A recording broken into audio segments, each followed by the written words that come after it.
শুরু করছি আল্লাহর নামে, যিনি পরম করুণাময়, অতি দয়ালু।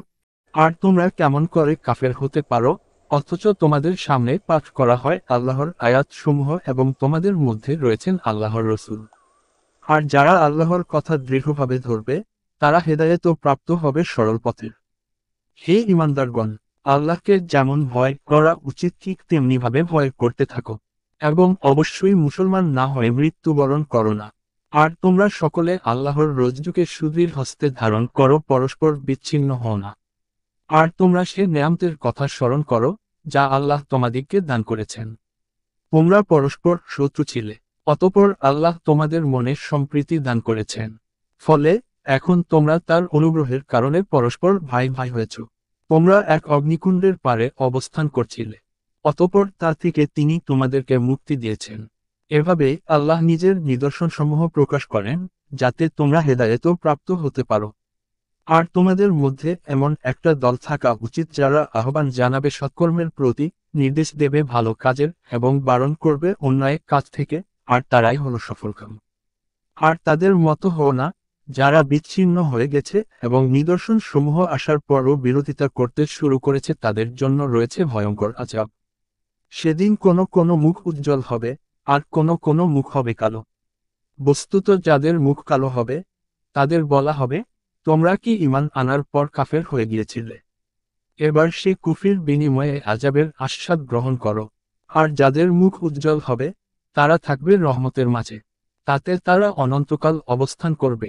এগুলো হচ্ছে আল্লাহর নির্দেশ, যা তোমাদিগকে যথাযথ পাঠ করে শোনানো হচ্ছে। আর আল্লাহ বিশ্ব জাহানের প্রতি উৎপীড়ন করতে চান না। আর যা কিছু আসমান ও জমিনে রয়েছে সে সবই আল্লাহর, এবং আল্লাহর প্রতি সবকিছু প্রত্যাবর্তনশীল। তোমরাই হলে সর্বোত্তম উম্মত, মানবজাতির কল্যাণের জন্যই তোমাদের উদ্ভব ঘটানো হয়েছে। তোমরা সৎ কাজের নির্দেশ দান করবে ও অন্যায় কাজে বাধা দেবে এবং আল্লাহর প্রতি ঈমান আনবে। আর আহলে কিতাবরা যদি ঈমান আনত, তাহলে তা তাদের জন্য মঙ্গলকর হতো। তাদের মধ্যে কিছু তো রয়েছে ঈমানদার, আর অধিকাংশই হলো পাপাচারী। যৎসামান্য কষ্ট দেয়া ছাড়া তারা তোমাদের কোনোই ক্ষতি করতে পারবে না। আর যদি তারা তোমাদের সাথে লড়াই করে, তাহলে তারা পশ্চাদপসরণ করবে। অতঃপর তাদের সাহায্য করা হবে না। আল্লাহর প্রতিশ্রুতি কিংবা মানুষের প্রতিশ্রুতি ব্যতীত ওরা যেখানে অবস্থান করেছে সেখানেই তাদের ওপর লাঞ্ছনা চাপিয়ে দেয়া হয়েছে। আর ওরা উপার্জন করেছে আল্লাহর গজব, ওদের উপর চাপানো হয়েছে গলগ্রহতা। তা এজন্যে যে ওরা আল্লাহর আয়াতসমূহকে অনবরত অস্বীকার করেছে এবং নবীগণকে অন্যায়ভাবে হত্যা করেছে। তার কারণ, ওরা নাফরমানি করেছে এবং সীমা লঙ্ঘন করেছে। তারা সবাই সমান নয়। আহলে কিতাবদের মধ্যে কিছু লোক এমনও আছে যারা অবিচলভাবে আল্লাহর আয়াতসমূহ পাঠ করে এবং রাতের গভীরে তারা সেজদা করে। তারা আল্লাহর প্রতি ও কিয়ামত দিবসের প্রতি ঈমান রাখে এবং কল্যাণকর বিষয়ের নির্দেশ দেয়, অকল্যাণ থেকে বারণ করে এবং সৎকাজের জন্য সাধ্যমতো চেষ্টা করতে থাকে। আর এরাই হলো সৎকর্মশীল। তারা যেসব সৎকাজ করবে, কোনো অবস্থাতেই সেগুলোর প্রতি অবজ্ঞা প্রদর্শন করা হবে না। আর আল্লাহ পহেগারদের বিষয়ে অবগত।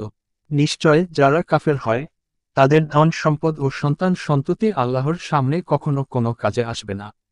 আর তারাই হলো দোজখের আগুনের অধিবাসী।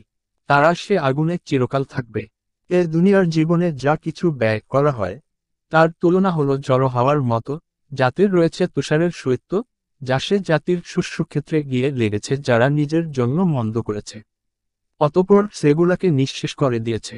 বস্তুত আল্লাহ তাদের উপর কোনো অন্যায় করেননি, কিন্তু তারা নিজেরাই নিজেদের উপর অত্যাচার করছিল। হে ঈমানদারগণ, তোমরা মুমিন ব্যতীত অন্য কাউকে অন্তরঙ্গরূপে গ্রহণ করো না। তারা তোমাদের অমঙ্গল সাধনে কোনো ত্রুটি করে না, তোমরা কষ্টে থাকো, তাতেই তাদের আনন্দ। শত্রুতাপ্রসূত বিদ্বেষ তাদের মুখেই ফুটে বেরোয়। আর যা কিছু তাদের মনে লুকিয়ে রয়েছে, তা আরও অনেকগুণ বেশি জঘন্য। তোমাদের জন্য নিদর্শন বিশদভাবে বর্ণনা করে দেয়া হলো, যদি তোমরা তা অনুধাবন করতে সমর্থ হও। দেখ, তোমরাই তাদের ভালবাস, কিন্তু তারা তোমাদের প্রতি মোটেও সদ্ভাব পোষণ করে না। আর তোমরা সমস্ত কিতাবে বিশ্বাস করো, অথচ তারা যখন তোমাদের সাথে এসে মিশে, বলে, আমরা ঈমান এনেছি। পক্ষান্তরে তারা যখন পৃথক হয়ে যায়, তখন তোমাদের উপর রোষবশত আঙ্গুল কামড়াতে থাকে। বলুন, তোমরা আক্রোশে মরতে থাকো। আর আল্লাহ মনের কথা ভালোই জানেন।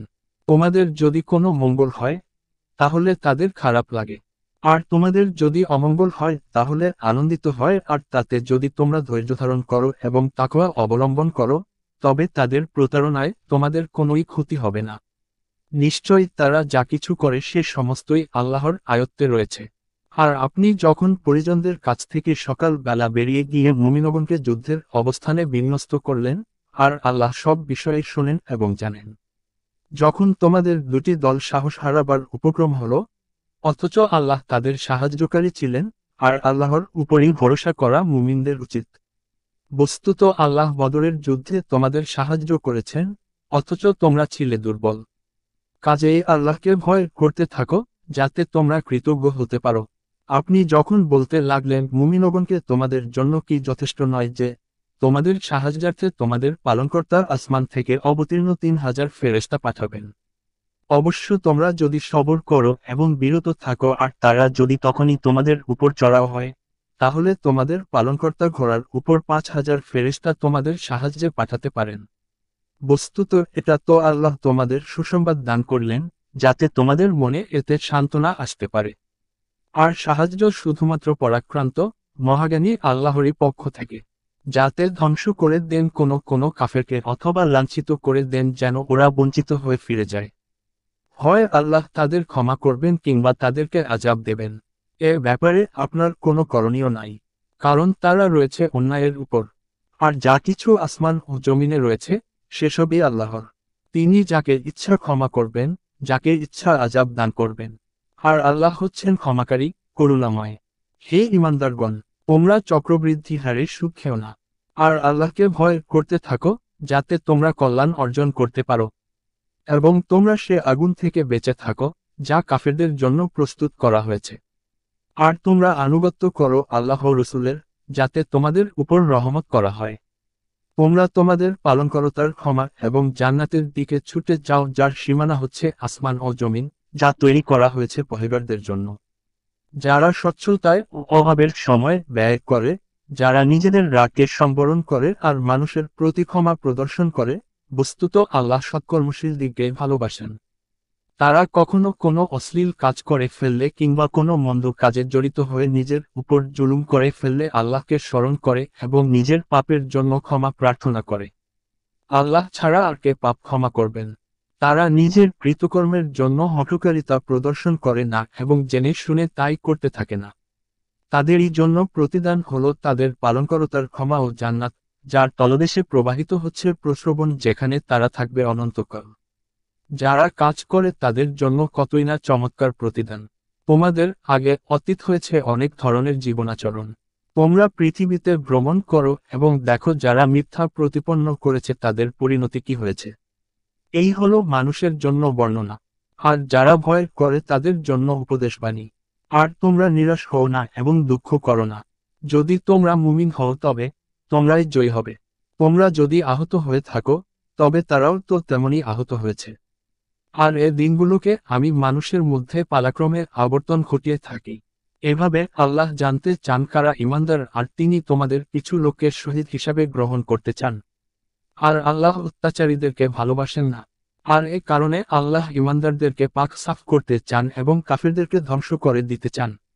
তোমাদের কি ধারণা তোমরা জান্নাতে প্রবেশ করবে, অথচ আল্লাহ এখনো দেখেননি তোমাদের মধ্যে কারা জেহাদ করেছে এবং কারা ধৈর্যশীল? আর তোমরা তো মৃত্যু আসার আগেই মরণ কামনা করতে, কাজেই এখন তো তোমরা তা চোখের সামনে উপস্থিত দেখতে পাচ্ছ। আর মুহাম্মদ একজন রসুল বই তো নয়, তার পূর্বেও বহু রসুল অতিবাহিত হয়ে গেছেন। তাহলে কি তিনি যদি মৃত্যুবরণ করেন অথবা নিহত হন, তবে তোমরা পশ্চাদপসরণ করবে? বস্তুত কেউ যদি পশ্চাদপসরণ করে তবে তাতে আল্লাহর কিছুই ক্ষতি বৃদ্ধি হবে না। আর যারা কৃতজ্ঞ, আল্লাহ তাদের সওয়াব দান করবেন। আর আল্লাহর হুকুম ছাড়া কেউ মরতে পারে না, সেজন্য একটা সময় নির্ধারিত রয়েছে। বস্তুত যে লোক দুনিয়ার বিনিময়ে কামনা করবে, আমি তাকে তা দুনিয়াতেই দান করব। পক্ষান্তরে যে লোক আখেরাতে বিনিময় কামনা করবে, তা থেকে আমি তাকে তাই দেব। আর যারা কৃতজ্ঞ তাদেরকে আমি প্রতিদান দেব। আর বহু নবী ছিলেন যাদের সঙ্গী সাথীরা তাদের অনুবর্তী হয়ে জেহাদ করেছে, আল্লাহর পথে তাদের কিছু কষ্ট হয়েছে বটে, কিন্তু আল্লাহর রাহে তারা হেরেও যায়নি, ক্লান্তও হয়নি এবং দমেও যায়নি। আর যারা সবর করে, আল্লাহ তাদেরকে ভালোবাসেন। তারা আর কিছুই বলেনি, শুধু বলেছে, হে আমাদের পালনকর্তা, মোচন করে দাও আমাদের পাপ এবং যা কিছু বাড়াবাড়ি হয়ে গেছে আমাদের কাজে। আর আমাদিগকে দৃঢ় রাখো এবং কাফেরদের উপর আমাদিগকে সাহায্য করো। অতঃপর আল্লাহ তাদেরকে দুনিয়ার সওয়াব দান করেছেন এবং যথার্থ আখিরাতের সওয়াব। আর যারা সৎকর্মশীল আল্লাহ তাদেরকে ভালোবাসেন। হে ঈমানদারগণ, তোমরা যদি কাফেরদের কথা শোনো, তাহলে ওরা তোমাদেরকে পেছনে ফিরিয়ে দেবে, তাতে তোমরা ক্ষতির সম্মুখীন হয়ে পড়বে। বরং আল্লাহ তোমাদের সাহায্যকারী, আর তার সাহায্যই হচ্ছে উত্তম সাহায্য।